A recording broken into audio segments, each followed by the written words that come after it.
la grabación, vale. Ahora sí, está grabándose. Perfecto.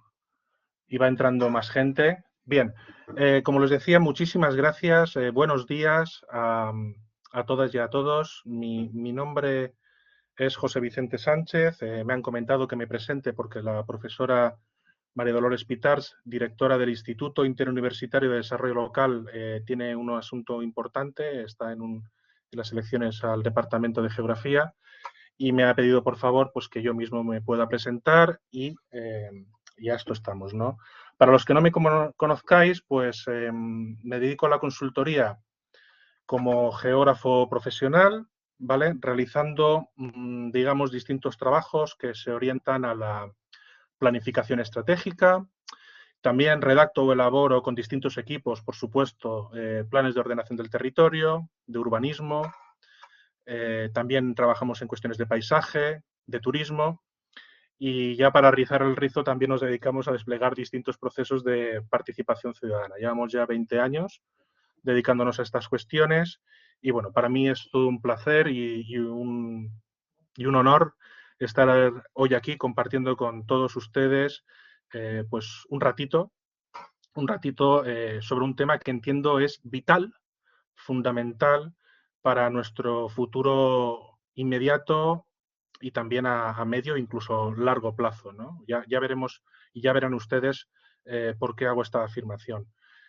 También quiero agradecer al director organizador de este máster, a Ricard Calvo, que ha tenido a bien atender la petición que le ha hecho la profesora Pitarch.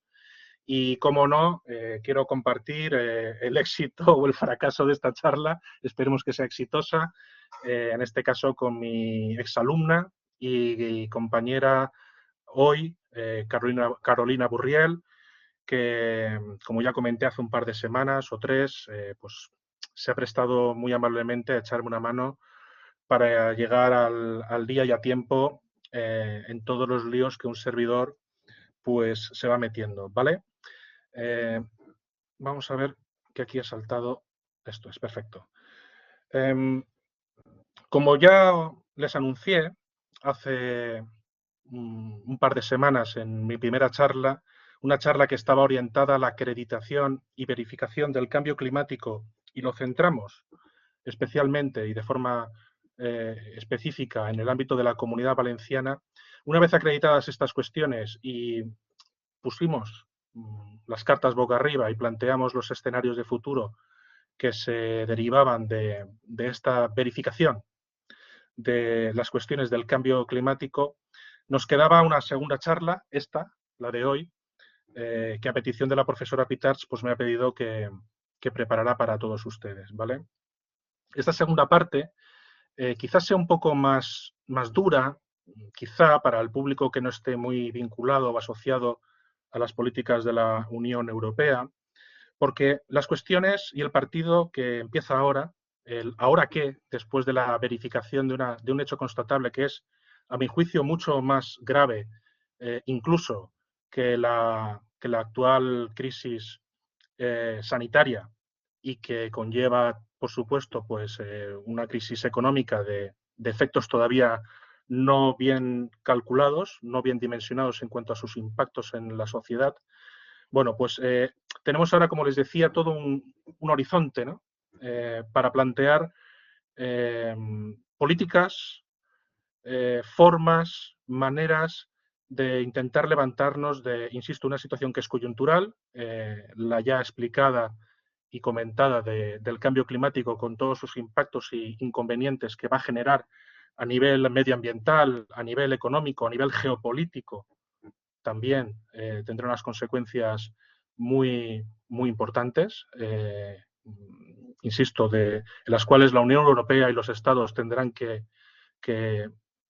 ponerse las pilas, si me permiten la expresión coloquial. Y en ese sentido, pues cuando la profesora Pitarch me planteaba esta charla o la charla a la cual me abro ya a ustedes desde el minuto uno para poder entrar también incluso en debate, pues entonces queríamos plantear un poco la hoja de ruta que se nos vislumbraba, ¿no? Una hoja de ruta que, insisto, es compleja, es una hoja de ruta en la cual la Unión Europea ha puesto toda la carne en el asador para orientar las políticas públicas en los próximos años, lo vamos a ver. No va solo de poner dinero encima de la mesa y que los distintos estados y regiones y administraciones y empresas vayan acogiéndose a estos fondos. Yo diría que el volumen y cantidad de medios que se han puesto a disposición, en este caso de España, porque España junto con Italia son los dos países de la Unión Europea que van a recibir mayor cantidad de ayudas derivadas de la actual crisis a través de unos fondos específicos que aceleran este llamado Pacto Verde o European New Green Deal. Pues esto ahora se va a acelerar con unos fondos económicos ad hoc y por la vía de la urgencia, la cual se pretende abordar ese Pacto Verde Europeo, pero qué duda cabe que también se va a abordar, como no puede ser de otro modo, las políticas de la inmediatez, las políticas de la recuperación económica asociadas y vinculadas a esa crisis sanitaria y, por supuesto, a la crisis económica galopante que sin duda dejará mucho daño y muchos estragos en nuestra sociedad. De manera que en este contexto, y también he podido esto incluso comentarlo con el profesor Romero en alguna conversación privada que hemos tenido, tenemos ahora mismo como dos escenarios, ¿no?, por delante, ¿no? El escenario de recuperarnos de la crisis global, transversal, por la vía de los hechos rápidos. Ya hay algunas comunidades autónomas que apuntan maneras, volviendo a viejas fórmulas para recuperar los datos macro y microeconómicos, y que es una cuestión del todo preocupante. Incluso también algunos detalles se han podido visualizar en las políticas públicas y legislativas en gobiernos supuestamente progresistas. Ya entraríamos en este tema si fuera el caso, en este caso. Pero también tendríamos el camino de fondo, la maratón que nos está esperando, que es esa salida verde, esa salida con la excusa de la reconversión, con esa nueva realidad que se nos está vendiendo en los distintos medios de comunicación y por la cual se pretende transitar apoyados, en este caso, desde Bruselas y desde lo que son las políticas de la Unión Europea. Este tema no es baladí, este tema para mí y a mi juicio y al juicio de muchos colegas y expertos, pues nos parece muy relevante, puesto que no es lo mismo recuperarse y recuperar datos socioestadísticos a corto plazo mediante viejas fórmulas e ir arrastrando problemas que son de carácter secular. Y tenemos la otra vía, quizá la más complicada, quizá la más compleja, pero es la de abrazarse un poco más o abrazarse completamente, en el caso español, a las políticas de Europa, puesto que en base a la situación de urgencia derivada de la pandemia, pues insisto, ha sido el segundo país con más fondos económicos a través de los fondos Next Generation, que son una parte de unos fondos que van a beber de los fondos globales y del plan global del Pacto Verde Europeo, y que considero y entiendo que debe ser la verdadera oportunidad. Estamos ante un contexto, a mi modo de ver, muy importante. España va a recibir tal cantidad de dinero o similar a aquel que recibió en su momento cuando entró la Unión Europea en los años 80, se firma el Tratado de Maastricht en los años 90, y España sufrió, o no es que sufrió, se vio beneficiada de un montón de fondos europeos para igualar las condiciones de vida de las distintas regiones, comunidades autónomas en este caso en España, a los parámetros de calidad de vida y de servicios de la Unión. Nunca España había recibido en la primera etapa de los fondos estructurales tanto dinero, y estamos, digamos, ahora en una fase con la movilización de 1 billón con B de euros, y a veces hablar de 1 billón de euros a uno se le genera vértigo, ¿no? Es un 1 con 12 ceros, ¿no? Van detrás los 12 ceros. Bueno, pues estamos hablando de 1 billón de euros, 2 billones, si hacemos un agregado con los fondos ad hoc que se han planteado para abordar la crisis, los que la Unión Europea va a movilizar de forma inmediata en todas y cada una de las distintas administraciones que operan y funcionan en la Unión, en España, y por supuesto serán interpeladas la comunidad autónoma y las entidades locales, incluyendo en ellas las distintas diputaciones, ¿vale? De manera que aquí hay un reto fenomenal, no solamente para la propia administración y para para aquellos agentes que en definitiva serán los beneficiarios de estas ayudas, ¿vale? También hay un reto para el sector y el mundo de la empresa. El tejido productivo también va a tener línea directa y muchas posibilidades de financiación y ayudas en base a los fondos que se van a movilizar. Bueno, este es el contexto de entrada que quería trasladarles. Es un contexto, es un texto y un contexto arduo, complejo para aquellas personas que estén aquí como público y que no estén muy familiarizadas con las cuestiones de la Unión. Hasta un servidor en muchas ocasiones también tiene verdaderos problemas para llegar a entender cómo se gestan las políticas que se derivan de la Unión Europea, pero creo que hay que mirar hacia ella, creo que hay que buscar la alternativa B, la más compleja, pero al mismo tiempo la más importante, porque creo que España tiene una oportunidad única, su segunda oportunidad después de del primer gran cambio que tuvo lugar en este país en los años 90. Creo que ahora va a gozar, entre comillas, gozar, porque estamos en una situación muy difícil, de un gran paquete de ayudas y de medidas que creo España no puede permitirse el lujo de dejar correr, ¿no? Sobre todo porque, y este dato me llamó mucho la atención, ¿no? España tiene un porcentaje de eficiencia en captación de fondos europeos que apenas llega al 40%. Y esto es realmente preocupante. Es decir, de todas las ayudas que se nos ponen a disposición desde la Unión Europea, tan solo el 40% acaba cristalizando en inversiones directas en el territorio o en la sociedad. Y esto debe hacernos reflexionar y debe hacernos pensar y hacer ver que en esta ocasión esta tasa de eficiencia tiene que ser o debería de ser sustancialmente incrementada si realmente queremos sacar provecho y ayudar a transformar estructuralmente las cuestiones de fondo, ¿vale? Que es realmente lo que sería deseable y lo que sería pertinente, ¿no? Más allá de poder maquillar las cifras inmediatas de tasas de paro, tasas de ocupación, sino que realmente podamos darle una nueva orientación al modelo productivo del Estado español, de España y de sus regiones y de las entidades locales, por supuesto, y del mundo de las empresas. Este es el dilema que se nos abre ante nosotros y yo creo que ahora pues tenemos también incluso, como ya he comentado, alguna tentativa, ¿vale? A modo de tentativa ya se han visto algunas líneas de trabajo que en modo alguno, en algunas comunidades autónomas, va en la línea de lo que se pretende hacer desde Europa. Y esto tiene que quedar meridianamente claro, por lo menos yo esto lo quiero compartir con todos ustedes y si hay alguien que quiera comentar estas cuestiones, pues al final estamos abiertos a abrir un debate si fuera el caso. Bien, puesto que la charla es, digamos, un poquito es compleja, es una charla, insisto, que obliga al esfuerzo intelectual, por lo menos al principio. Luego intentaremos clarificar esto en cosas más concretas del ámbito local, porque insisto que estas charlas se incardinan en el contexto del máster de desarrollo territorial y local de la Universidad de Valencia. Bueno, pues si les parece bien, yo les he planteado, como tienen aquí ustedes delante y no van a ver bien, yo les invito a que ustedes con el Zoom, con la parte del Zoom, me acompañen porque realmente la visualización de esta imagen se tiene que acompasar con la operación que ustedes tienen que hacer de la parte de la izquierda. Si se fijan bien, tienen ahí un zoom. Me he dado cuenta que yo no puedo dirigir la presentación, pero digamos que aquí tenemos el cuadro resumen de cómo se va a organizar, cómo se va a estructurar los distintos fondos y las distintas líneas de trabajo de la Unión Europea en los próximos años, ¿no? Digamos que la Comisión Europea presenta actualmente una doble respuesta. En primer lugar, va a movilizar, como les decía, a través del Pacto Verde Europeo, que lo tienen ustedes mediante un brazo que hemos preparado y que ahora les invitaré a que vayan haciendo zoom con él. Tenemos ese Pacto Verde Europeo, el también llamado New Green Deal.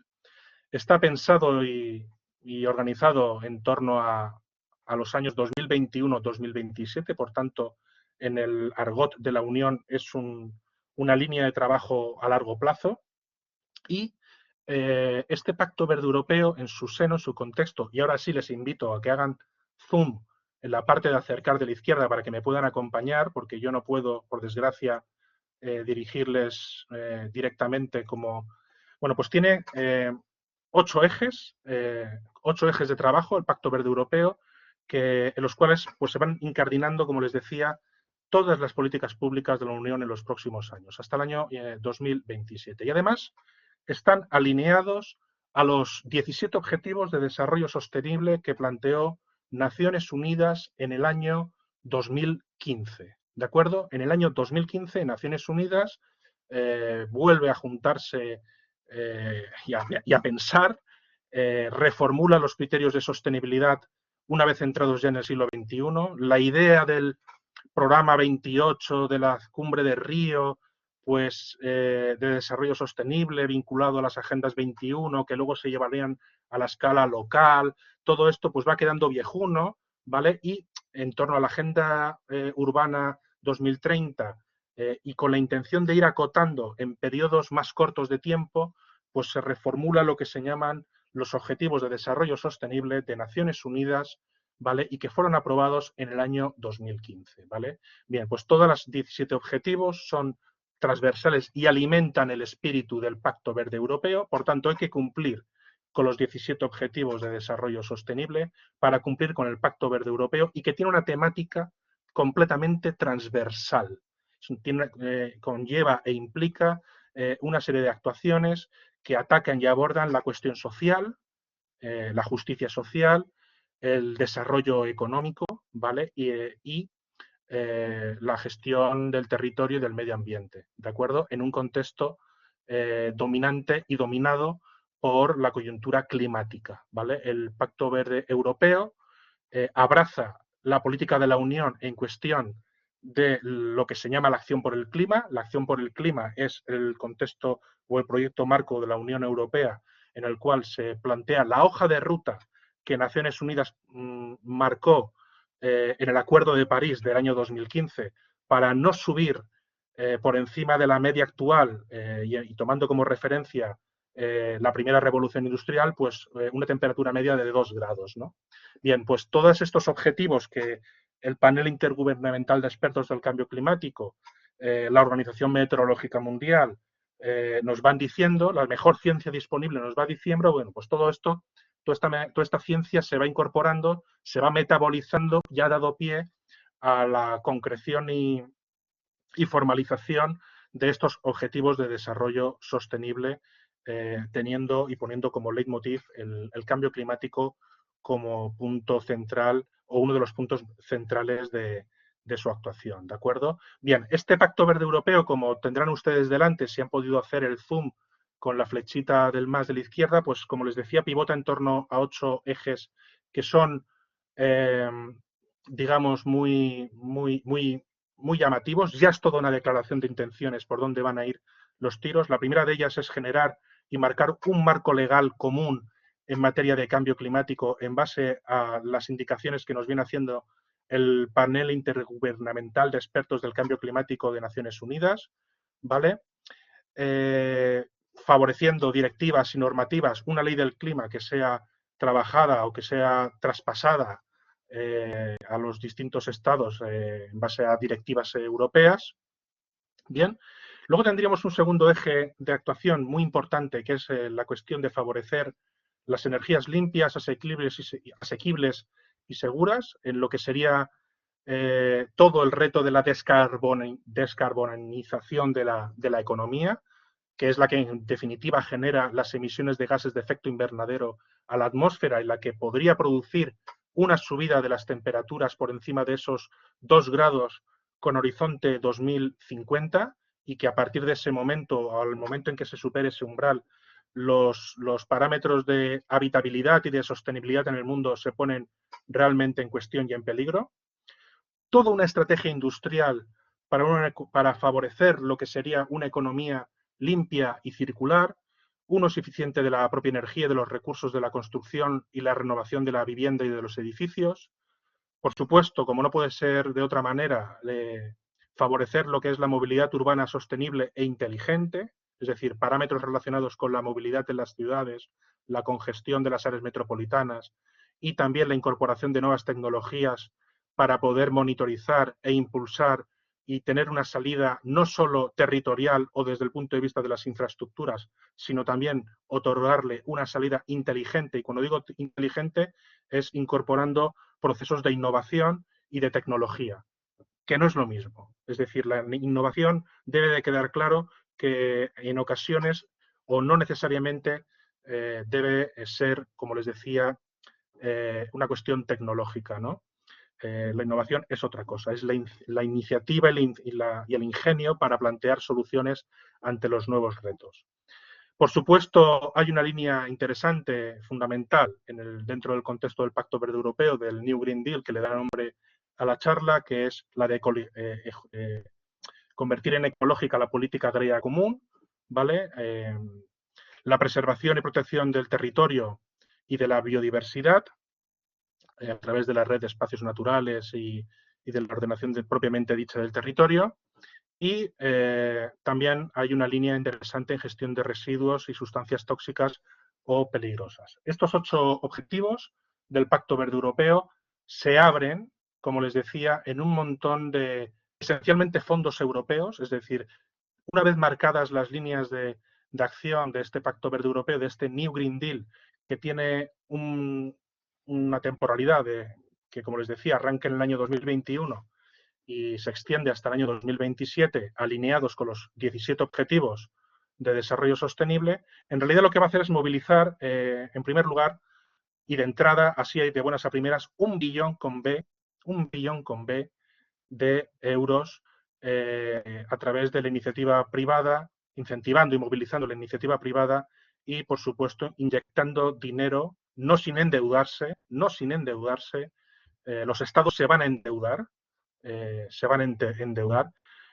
el futuro más inmediato a través de las administraciones públicas. Administraciones públicas y sector privado están obligados nuevamente a entenderse para poder capitalizar la inyección de recursos económicos y la Unión Europea, a través de sus distintos mecanismos, se va a endeudar y va a adquirir una serie de compromisos para pedir los créditos necesarios para poder inyectar estas ingentes cantidades de dinero, ¿vale? De los 14 instrumentos financieros que tiene la Unión Europea, realmente se van a movilizar 5.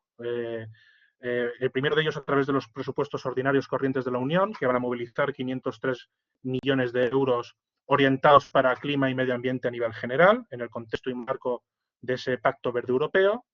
Luego tendríamos otro instrumento financiero que se llama Garantía InvestEU, como pueden ver aquí, ¿no? Les voy señalando, que lo conforma pues, el Banco Europeo de Inversiones, Bancos Nacionales de Fomento, y que va a capitalizar o movilizar 279.000 millones de euros, ¿vale?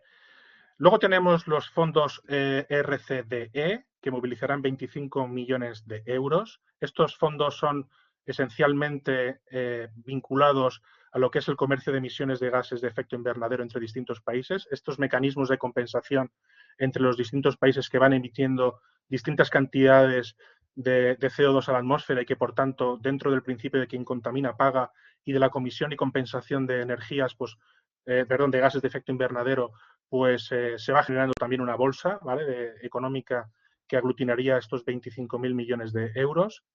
Luego tenemos otro mecanismo, otro instrumento financiero que va a movilizar una cantidad muy importante, que es el mecanismo Fondo de Transición Justa, ¿vale? 143.000 millones de euros. Y luego, finalmente, encontraríamos los fondos estructurales y de inversión europeos, que es otro fondo más de la Unión, que movilizará 114.000 millones de euros, ¿no? En este último, pues anotar que son unos fondos que funcionan a modo de apoyar la cohesión económica, social y territorial para conseguir los objetivos de la Unión, para tener un crecimiento inteligente, sostenible e integrador. Bueno, todos y cada uno de ellos son hijos de su padre y de su madre, para que me entiendan. Hay una línea garantista con las entidades financieras, hay unas líneas que vienen derivadas del comercio de emisiones, hay otras que vienen incardinadas en la propia política del Pacto Verde Europeo, y que la suma y, en definitiva, todas ellas, si bajan un poco la diapositiva, suman 1 billón de euros. Si ustedes simplemente hacen un sumatorio de todas estas cantidades, van a poder comprobar, disculpen, que se suma aproximadamente 1 billón de euros entre todos estos mecanismos financieros. Pueden bajar un poquito en el cuadro azul, ¿vale? Háganlo ustedes mismos, que yo no puedo dirigirles.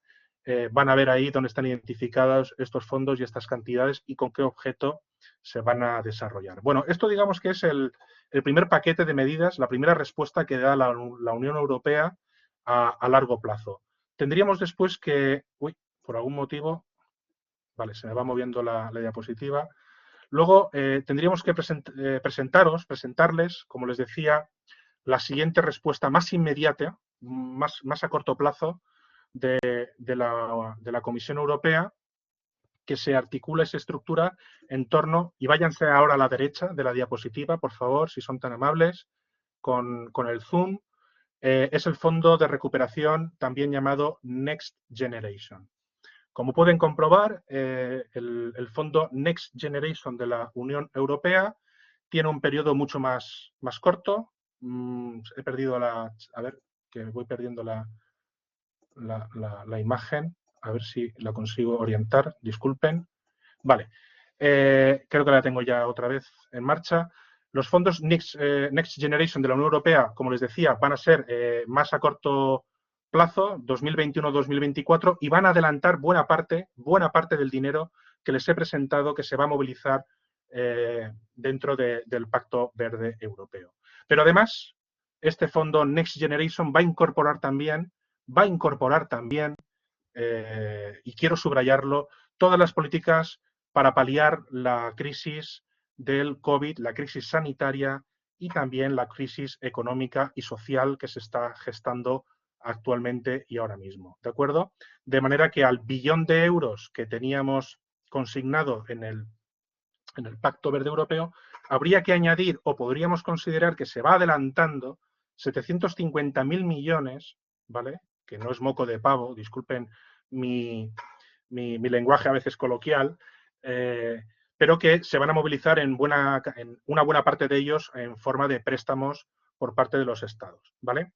¿Cuáles son los campos de actuación y cuáles son los instrumentos financieros que van a mover el Fondo de Recuperación Next Generation en los próximos años?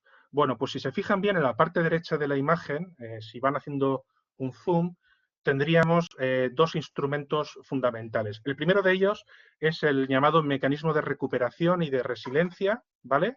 Que inicialmente pues, se iría dotado con 672.000 millones de euros, de los cuales, como tienen ahí directamente, estoy leyendo prácticamente la diapositiva, 360.000 millones serán préstamos. ¿A dónde? Pues a donde les hemos comentado anteriormente, ¿no? A esos fondos de garantía InvestEU, en los cuales estaba el Banco Europeo de Inversiones y los bancos nacionales de fomento e IFI, ¿no? Que les comentaba que iban a movilizar 279.000 millones de euros, ¿de acuerdo?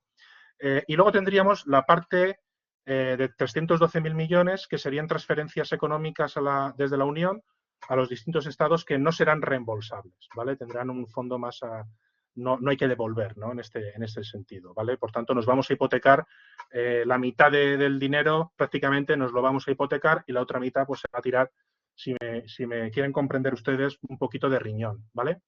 Este sería el mecanismo de recuperación económica y de resiliencia que plantea la Unión como principal línea de actuación. Y luego hay otro fondo mucho más pequeñito que se llama REACT-EU, que movilizará 47.500 millones de euros y que operará, como ha trabajado siempre, los fondos estructurales, es decir, de forma flexible y ágil en su ejecución, principalmente y además con línea directa con las comunidades autónomas, ¿de acuerdo? Quiero advertirles y decirles también, y que no se me pase, que los fondos estructurales de la Unión, las políticas de cohesión tradicionales 2021-2027, no se incardinan de inicio, y subrayo de inicio, con el fondo Next Generation. Bien es cierto que la Unión tiene la capacidad de hacer vasos comunicantes todos sus fondos económicos y en este caso y en este sentido es posible que a lo mejor las políticas de cohesión de la Unión, donde se desarrollan los fondos FEDER o el Fondo Social Europeo, por ejemplo, pues bueno, pues también puedan en un momento dado alimentarse financieramente de estas cuestiones. Pero quiero que quede claro, ¿no? Y en este cuadro que les he preparado, quería que quedara claro que por un lado va el gran marco del European New Green Deal, con su movilización inicial del dinero en torno al billón de euros, y luego tenemos este plan mucho más corto en el tiempo, no nos extendemos a 2027, sino nos extendemos a 2024, para ya desde ya, a partir de mediados del año que viene, y lo vamos a ver ahora, empezar a mover el dinero e intentar que llegue a donde se necesita, a donde lo estamos necesitando, ¿vale? Si bajan un poquito la diapositiva, les diré, y aquí es donde se acredita y se verifica lo que les quería trasladar. Vuelve a saltar, de vez en cuando me vuelve a saltar y se me va otra diapositiva sin tocar nada. Les quería comentar, como les decía, y disculpen ustedes, que estos dos mecanismos o instrumentos vinculados a la mejora económica, al empleo, las líneas medioambientales o de carácter digital, ¿vale? En lo que sería referente al mecanismo de recuperación económica, se va a asignar en dos tramos. El primero de ellos, un 70% sobre indicadores económicos, es decir, se va a mensurar sobre datos económicos anteriores a la emergencia del COVID-19, ¿vale? Y luego el resto, el 30% de la transferencia de esta cantidad que hemos estipulado para toda la Unión de 672.000 millones, ¿vale? El 30% de estos fondos van a ir en función de la evolución económica y de unos datos y de unos indicadores que se tienen que calcular en el arco del año 2020-2022, ¿vale?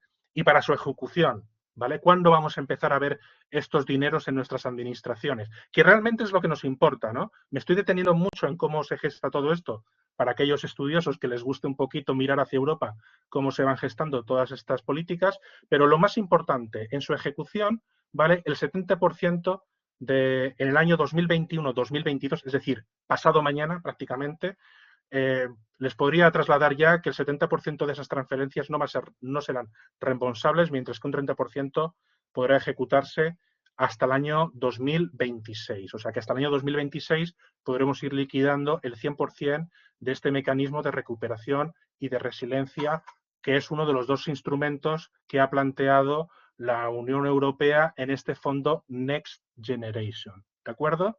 Bueno, la cuestión empieza ya a complicarse, ¿vale?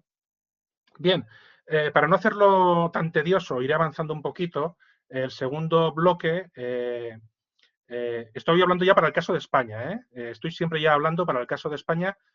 Como les decía, España va a recibir de estas cantidades, de los 750.000 millones de euros que tiene para el Next Generation, 140.000, atención, 140.000 millones de euros de los 750.000 van a ir para España y se van a concretar mediante lo que se viene a llamar el Plan Nacional de Recuperación y de Resiliencia 2021-2023. Es decir, la Unión Europea insta a los gobiernos y a los estados de la Unión a que para acceder a estos fondos Next Generation redacten su propio Plan Nacional de Recuperación y de Resiliencia. Si no tienes este plan redactado y preparado, difícilmente o de forma, o sea, no se podrá acceder a estos fondos. En este sentido, el Estado español, España, ya ha redactado un documento de plan que aún puede perfilar en base a cómo queden sus presupuestos generales del Estado, que actualmente se están enmendando, se están discutiendo en el Parlamento español, en las Cortes,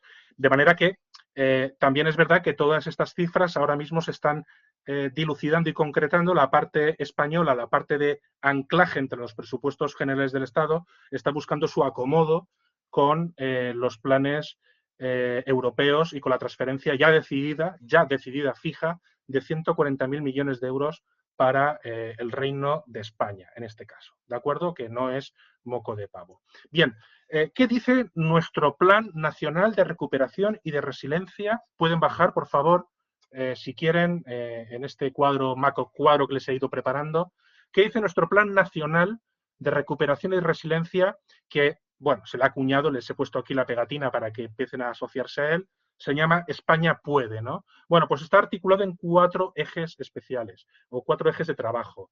Por supuesto, alineados al Pacto Verde Europeo y sin crear ningún tipo de inseguridad de ningún tipo respecto a los grandes documentos marco que les había trasladado de la Unión Europea en el contexto del New Green Deal, ¿de acuerdo? Bien, los 4 ejes que el gobierno español ha decidido que sean el leitmotiv para canalizar la parte española de los fondos europeos es la propia transición ecológica, la transformación digital, ¿vale?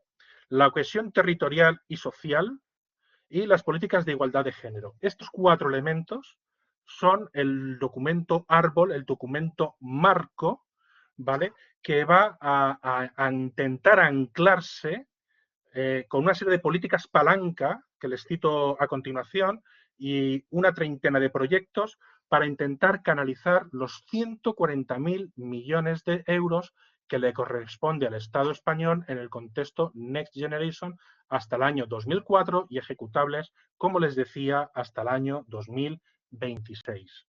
Bueno, si todavía hay gente viva en la sala, después de todo este rollo, ruego me disculpen, pero bueno, creo que es importante que estas cuestiones queden meridianamente claras a efectos de saber de dónde vienen los cuartos, porque luego hay que saber buscarlos. ¿Por qué es importante o por qué considero a mi juicio y a mi modo de ver que es importante conocer esto? Porque luego hay que saber acudir, hay que saber mirar a Europa, hay que saber mirar a las administraciones con competencias que vayan publicando a través de sus boletines oficiales o diarios oficiales sus distintas convocatorias y habrá que saber de dónde vienen, habrá que preparar buenas memorias e intentar, por el amor de Dios o por el amor de quien sea, intentar capitalizar con un poquito más de eficiencia nuestros fondos europeos, porque como les decía, apenas movilizamos el 40%, hacemos efectivos el 40% de los mismos y esto considero que es un problema y debe de ser solucionado, ¿vale?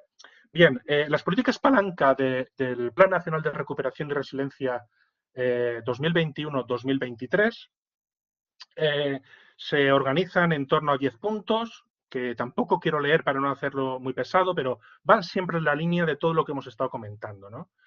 Apunta hacia la agenda urbana y rural, por supuesto, las políticas de cohesión territorial y las políticas de despoblación deben de tener una línea propia de financiación importante en ese sentido. Las infraestructuras y los ecosistemas de carácter resiliente, sobre todo muchas de ellas vinculadas al cambio climático, la transición energética, las políticas de mitigación del cambio climático y que esta transición sea justa y sea inclusiva y no deje a nadie atrás, son fundamentales también para que en este plan de reconversión energético que vamos a padecer o que vamos a disfrutar o que vamos a por fin abordar de forma decidida, así lo espero o así me gustaría que fuera en los próximos años, pues es inmediata. Va a haber una línea muy interesante de apoyo a lo que es la administración pública orientada a los nuevos retos del siglo XXI, participación, transparencia, buen gobierno, todo este tipo de cuestiones pues, se van a desarrollar en el arco del Plan Nacional de Recuperación y Resiliencia, que por cierto recomiendo que se lo descarguen ustedes de la red también, si tienen alguna duda y tienen ganas de leérselo, ¿no? A mí me ha tocado hacerlo para esta charla.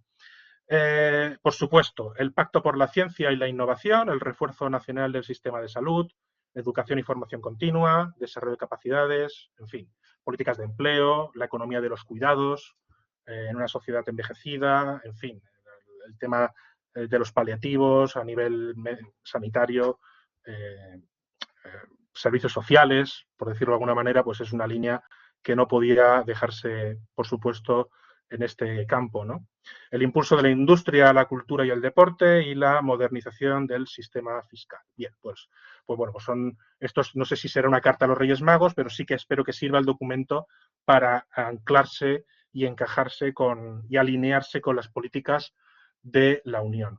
Fíjense en cuál va a ser la tramitación de este Plan Nacional de Recuperación y Resiliencia, ¿vale? Una vez tengamos los presupuestos del Estado claros, que eso es muy importante, ahora les comentaré un poquito las cifras que se han estado barajando en estos días a nivel parlamentario y que se está discutiendo para su aprobación definitiva. Pero fíjense que el borrador del Plan Nacional de Recuperación y Resiliencia, ¿vale? Como tienen esta imagen que pueden ustedes comprobar si están haciendo el zoom en este contexto, los estados tienen a partir del 15 de octubre, es decir, hace 2 días, los estados miembros podían remitir este borrador del plan, España ya lo ha hecho. Luego la Comisión Europea lo que va a hacer es evaluar ese plan, ¿vale? Tiene 2 meses para, a partir del 1 de enero, empezar a digerir este documento que les acabo de relatar, este Plan Nacional de Recuperación y de Resiliencia. España puede para engancharse a esos fondos Next Generation que les estaba comentando. Y, por supuesto, va a haber un dictamen de opinión importante del Comité Económico y Financiero del Consejo, por el cual pues, se emitirá su opinión sobre el cumplimiento de los hitos u objetivos que se han incluido en este plan, ¿vale? Bien, en este caso, ¿cuál va a ser la canalización? ¿Cómo vamos a canalizar ese dinero realmente, en la práctica, ¿no? Que yo creo que esto es lo que más nos viene a interesar, ¿no? Toda esta ingente cantidad de dinero, ¿cómo se va a ir digiriendo? Bueno, pues de los 140.000 millones de euros tenemos que empezar ya a hacer trocitos anuales en base al presupuesto ordinario, al presupuesto, digamos, corriente, por decirlo así, si me permite la expresión, los presupuestos generales del Estado, ¿no? Y en ese sentido, este mecanismo lo que va a intentar es ya a introducir un compromiso de casi 30.000 millones de euros en los nuevos instrumentos de financiación de la Unión Europea, es decir, esta es la parte presupuestaria que se pretende canalizar a través del mecanismo de recuperación y de resiliencia. Y luego tenemos, si se fijan bien, la parte de fondos menor, el REACT-EU, que movilizaba para toda Europa 47.500 millones de euros y que en España se va a concretar en 8.000 millones a través de las comunidades autónomas. ¿Qué significa esto? Bueno, pues que esto no aparece de entrada en los presupuestos generales del Estado actuales, porque va a haber, digamos, línea directa entre las comunidades autónomas para poder discutir parte de los fondos europeos. Bien, eso es un poquito el marco de referencia y en este contexto transmitirles que España pues lo que va a hacer es remitir, como les he puesto aquí en este cuadro, pues a la Comisión nuestro plan definitivo. Ahora tenemos una versión preliminar, como les estaba comentando, antes del 30 de abril del año 2021 y que contendrá pues, un montón de proyectos y de reformas de carácter fundamentalmente estructural. Camino largo, recuerden, camino largo, no la inmediatez de volver a las andadas y de recuperarnos económicamente bajo viejas fórmulas de venta del territorio y de precarización, ¿no? Estamos hablando de buscar nuevo tejido productivo, nuevos desarrollos ecológicos, nuevas líneas tecnológicas, incentiva e innovación en nuestro plan de reestructuración para España. Estamos hablando de esto y puede ser muy grandilocuente o puede ser que yo aquí lo cuente con cierta facilidad o con una tranquilidad, pero debemos de ser conscientes de que en realidad los retos que se nos están planteando y cuando uno se pone a leer el preámbulo de estos documentos, pues enseguida se da cuenta de que estamos ante algo que, permítanme la expresión, pues es algo bastante gordo, ¿no? Bien, cada uno de los proyectos de inversión y de reforma, como les comentaba, pues establecerán pues, sus hitos, sus logros, etcétera, y para garantizar la correcta ejecución de los fondos, pues se reforzarán las estructuras de ejecución, seguimiento y coordinación que permitirán la colaboración interministerial, público-privada de las comunidades autónomas y las entidades locales. Vamos a pasar ahora, si les parece, a la segunda diapositiva. Voy a darles una visión panorámica, ¿vale? Y yo esto lo he organizado en 3 niveles. Y yo creo que casi lo dejaremos aquí, a no ser que queramos un poquito ejemplificar dónde están las principales ayudas y subvenciones que ya van alineadas a este tipo de temas. Para ello, les he dejado un montón de diapositivas, un total de 10 diapositivas, que mi compañera Carolina Burriel y un servidor hemos estado preparándoles para que la gente sepa mirar hacia dónde tiene que ir, hacia dónde puede apuntar futuros agentes de empleo y desarrollo local que están cursando estos cursos, ¿no? O estudiantes de máster, ¿no? De cooperación al desarrollo, hacia dónde tienen que mirar en su futuro profesional para concurrir a ese tipo de ayudas y subvenciones y esta ingente, insisto, ingente cantidad de recursos. Yo he planteado 3 preguntas clave, me he planteado a mí mismo 3 preguntas clave para intentar ser lo más pedagógico posible con todos ustedes.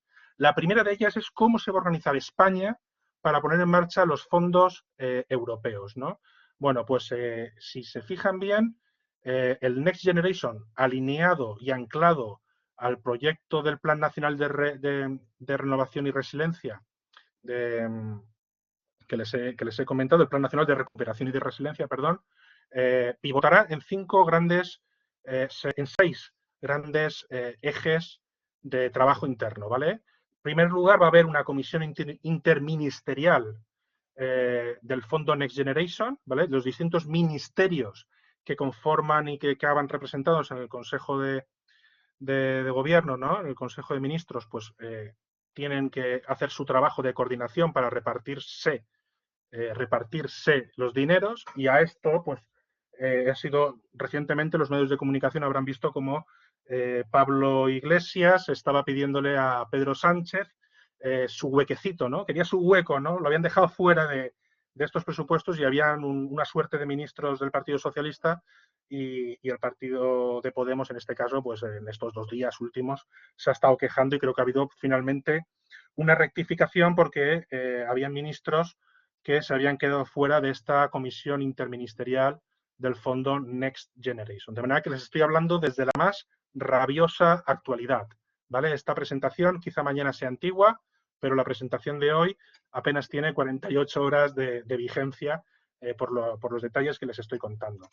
Luego también va a haber otro nivel de gobernanza dentro del Estado español, que será la unidad de seguimiento de presidencia respecto a los fondos europeos. Asistirán, por supuesto, esta unidad de seguimiento en presidencia, asistirá, por supuesto, al presidente del Gobierno, como no puede ser de otra manera.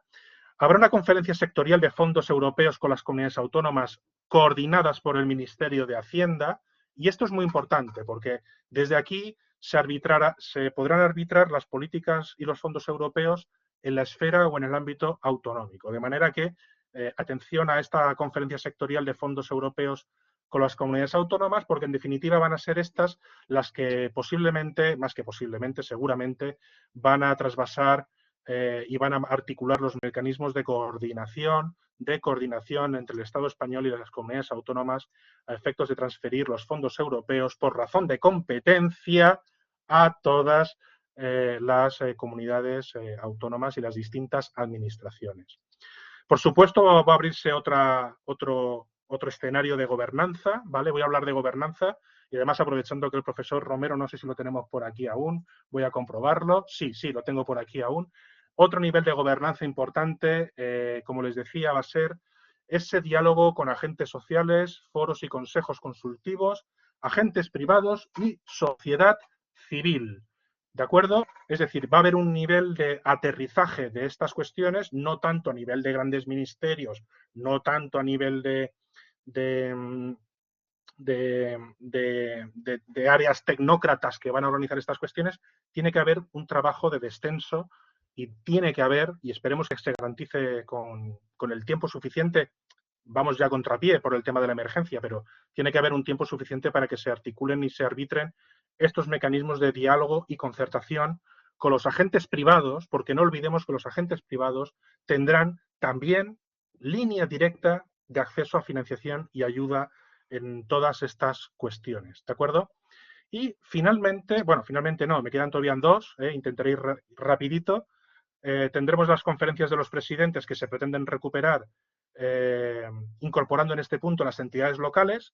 Es probable, no es seguro, que entre aquí la Federación Española de Municipios y Provincias, debería ser el órgano natural, ¿no? No se especifica la Federación Española de Municipios y Provincias y la Federación Valenciana, para el caso valenciano, de municipios y provincias, pero claro, cuando se habla de que va a haber una conferencia de presidentes reivindicando esta figura que no siempre se ha aprovechado bien, pero bueno, que está ahí, ¿no? Y que se podría emplazar para que cada región o cada comunidad autónoma reclame que hay de lo mío, que hay de mi parte, ¿no? Y que sea un mecanismo más de coordinación y de equiparación del reparto de estas cuestiones. Pues bueno, también deben de incorporar, como no puede ser de otra manera, las entidades locales, y aquí presumo, no se dice explícitamente en el texto, que van a ser la Federación Española de Municipios y Provincias y la Federación Valenciana las que vayan a desarrollar estas cuestiones. Y finalmente, como es evidente, tiene que haber una comisión mixta que ate y ancle todas las 5 líneas de trabajo de gobernanza que les he ido indicando. Tienen que anclarse con la propia Unión Europea. Necesitamos un interlocutor, por tanto, se espera configurar lo que se llamaría la comisión mixta con la Unión Europea para poder canalizar esos 140.000 millones de euros, ¿vale?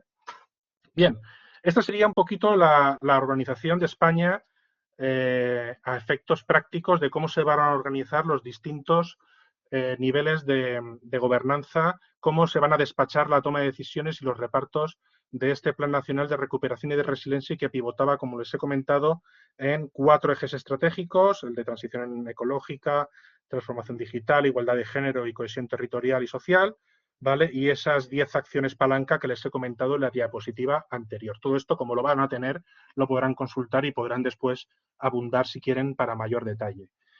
Bien, si se fijan ustedes, la conferencia sectorial de fondos europeos, que va a coordinar, insisto, en este caso el Ministerio de Hacienda, ¿vale? Pues ya nos remite a la parte derecha de la central y derecha de la diapositiva, ¿no?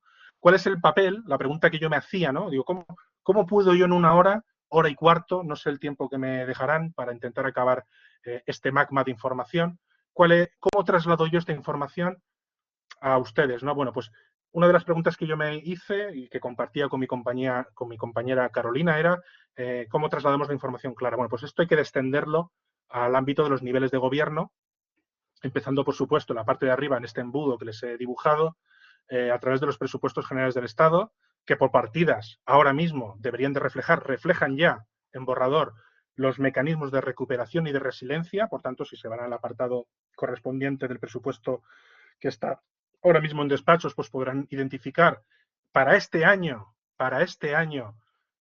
ese mecanismo de recuperación y resiliencia, y habrá que hacer otro para el año siguiente, y otro para el año siguiente, y otro para el año siguiente, y así sucesivamente, hasta finiquitar esos 140.000 millones de euros, ¿vale? Que, insisto, es una cantidad importante. Bueno, en primer lugar, como les decía, hay que aprobar esos presupuestos generales del Estado. No voy a entrar en debates si presupuestos Bildu, presupuestos no Bildu.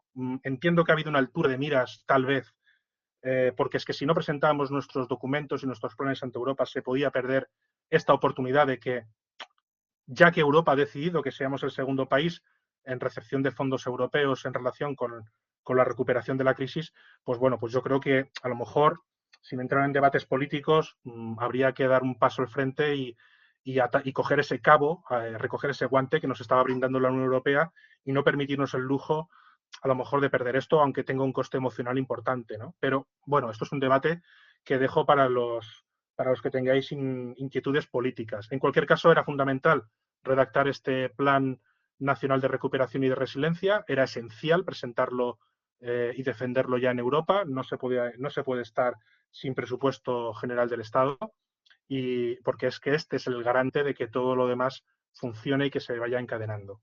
Las comunidades autónomas, decirles también que participarán activamente a través de los mecanismos de recuperación y de resiliencia. Y aquí la palabra clave os la he subrayado, ¿no? Voy a hacer un zoom, o podéis hacer un zoom en el embudo si queréis para verlo mejor, para no perder detalle, y os centréis en el embudo que os he dibujado.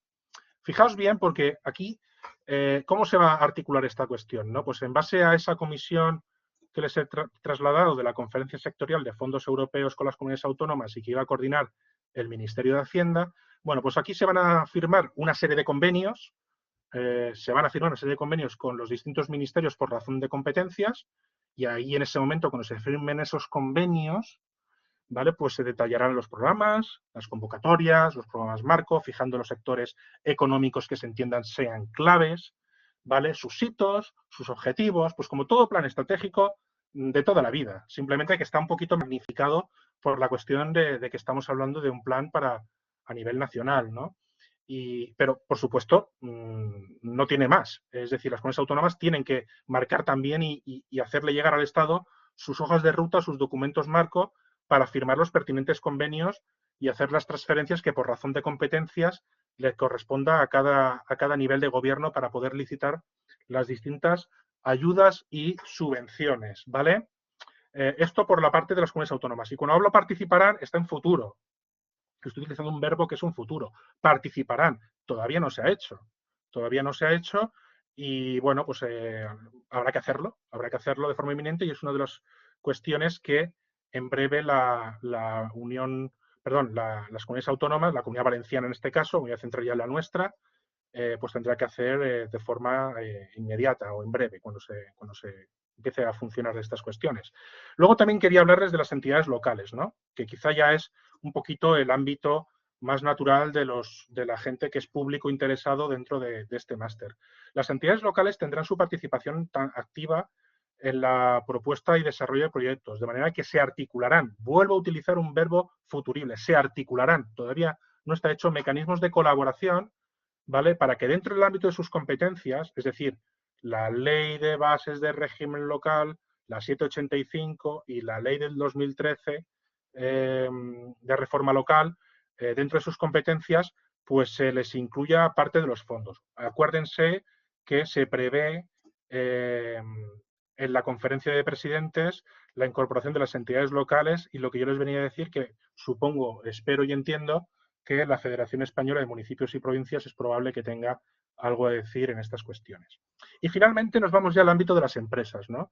Serán los diferentes ministerios los que lanzarán convocatorias de presentación de proyectos de todo tipo, ¿vale? Dependiendo de los sectores y temas. Las empresas tendrán, en muchos casos, en la gran mayoría de casos, línea directa para el acceso a ayudas y subvenciones que pueden colgar y depender de la Unión Europea si son proyectos europeos, del Estado español, por supuesto, por razón de los distintos ministerios que irán canalizando distintas ayudas para el tejido empresarial, las comunidades autónomas cuando sea el caso y las entidades locales, entendiendo aquí sobre todo las diputaciones, ¿vale? Estoy hablando de la canalización del mundo de la empresa, de la parte de reconversión o adaptación de las empresas a toda esta realidad e, insisto, pueden incorporar políticas de género, políticas de eficiencia energética, de transición de movilidad, en fin, se pueden plantear las iniciativas que las empresas puedan acogerse, como les estaba comentando, pues bueno, pues en ese sentido tendrán línea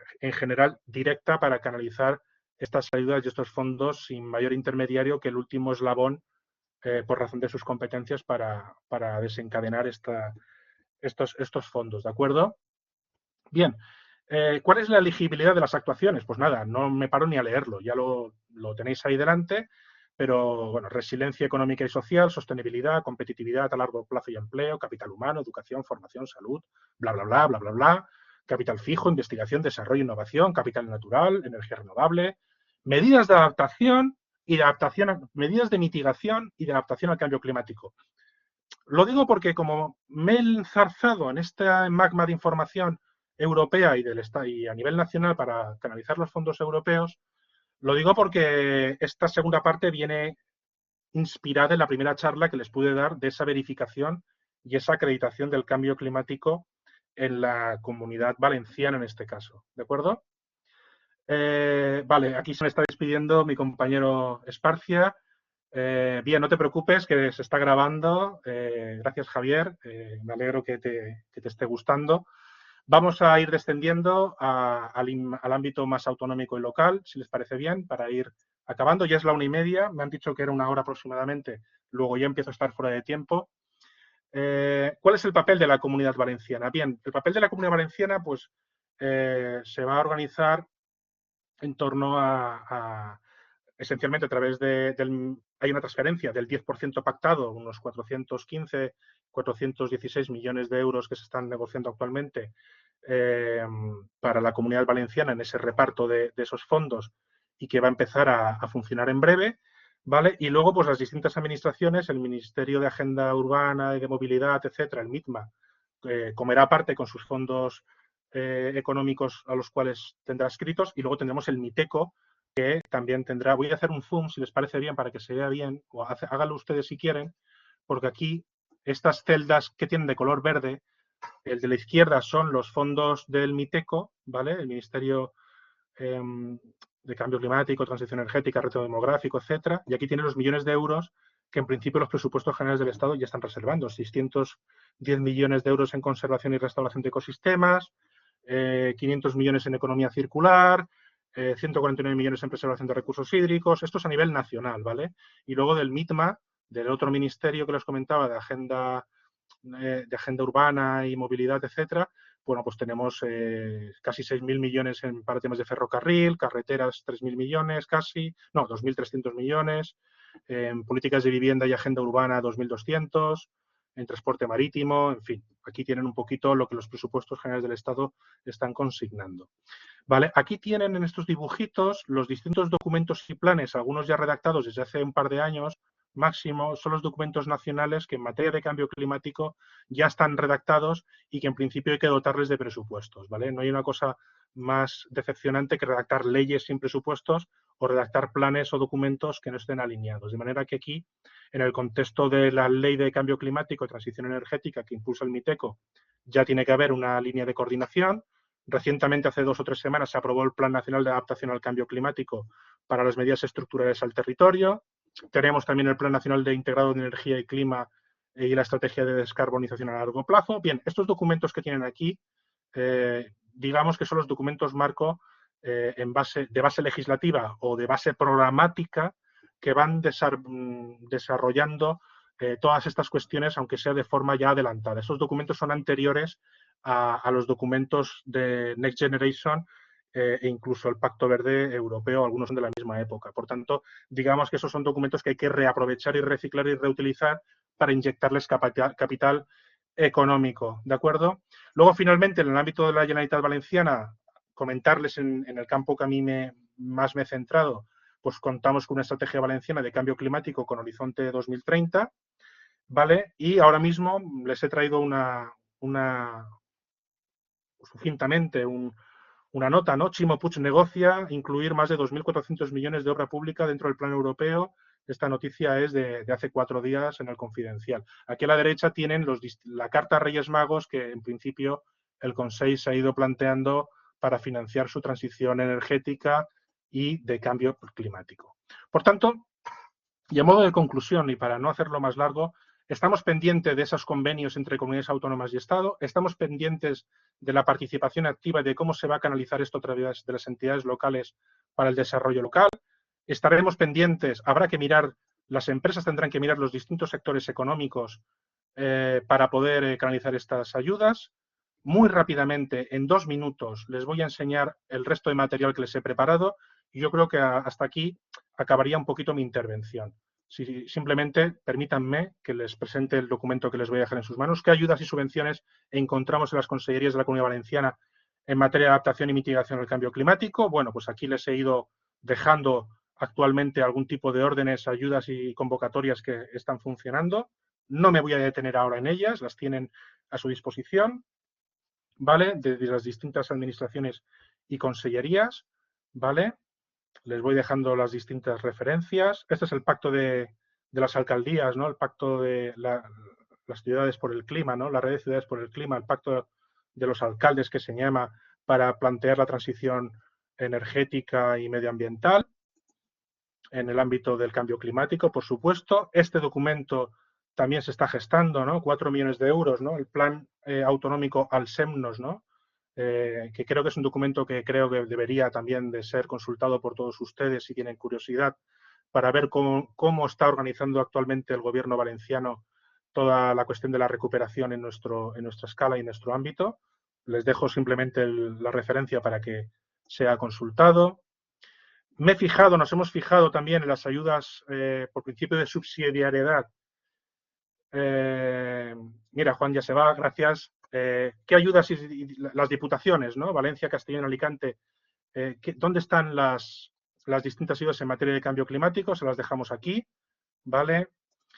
Bien, la Diputación de Valencia y las conclusiones. ¿Cuáles son las conclusiones, no? Los próximos años, pues, se espera una mayor movilización de fondos europeos cofinanciados por el Gobierno español y las comunidades autónomas, un total casi de 2 billones de euros, ¿vale? Las ayudas y subvenciones que vengan desde Europa se deberán aplicar desde la perspectiva bottom-up, importantísimo. La gobernanza y la cooperación como reto principal para la distribución de los distintos fondos. La figura de los agentes de desarrollo local será fundamental para que puedan capitalizar estas ayudas a través de las distintas administraciones o asesorar a las empresas para que puedan capitalizar todos estos fondos.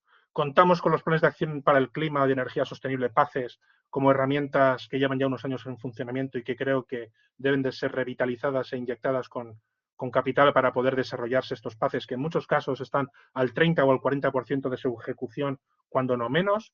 Y, por supuesto, atención a las ayudas a las empresas para los planes de mitigación de cambio climático y de adaptación al cambio climático. Estas son las principales conclusiones que tengo, que quería compartir con ustedes. y en ese sentido, pues por mi parte, creo que es todo. Quedo abierto a cualquier tipo de ayuda y, perdón, a cualquier tipo de duda, perdón, que ya estoy un poco mareado. Quedo a su disposición para cualquier cuestión. Muchas gracias.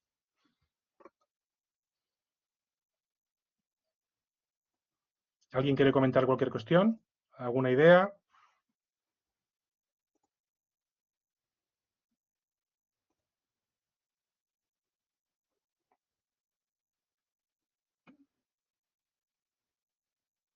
Rápido y elocuente. Bueno, no lo sé si elocuente.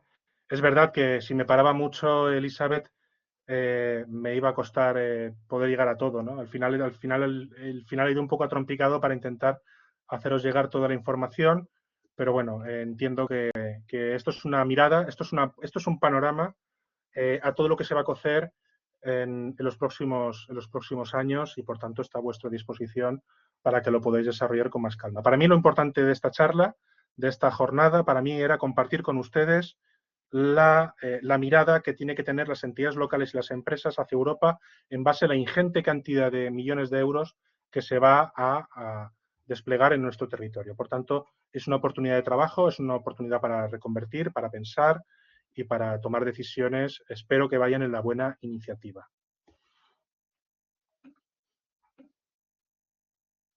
Sí, los documentos yo los dejaré entregados. En todo caso, Elena. ¡Ay, Elena! Mi estimada Elena. Sí, sí, que te reconozco por la foto.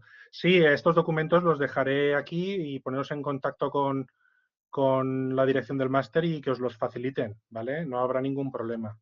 ¿Mm? Me alegro mucho de verte, Elena. Muchas gracias. ¿Alguien más Igualmente. quiere comentar alguna cuestión? Un poco ladrillo, ¿no?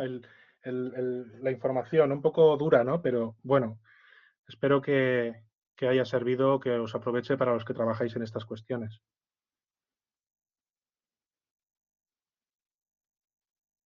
Bien, bueno, pues entonces, gracias a todos y a todos. Mira, Rafa también, mi compañero Rafa, gracias a todos. Les emplazo a nuevas oportunidades, ¿de acuerdo? Venga, un abrazo, un saludo, hasta luego.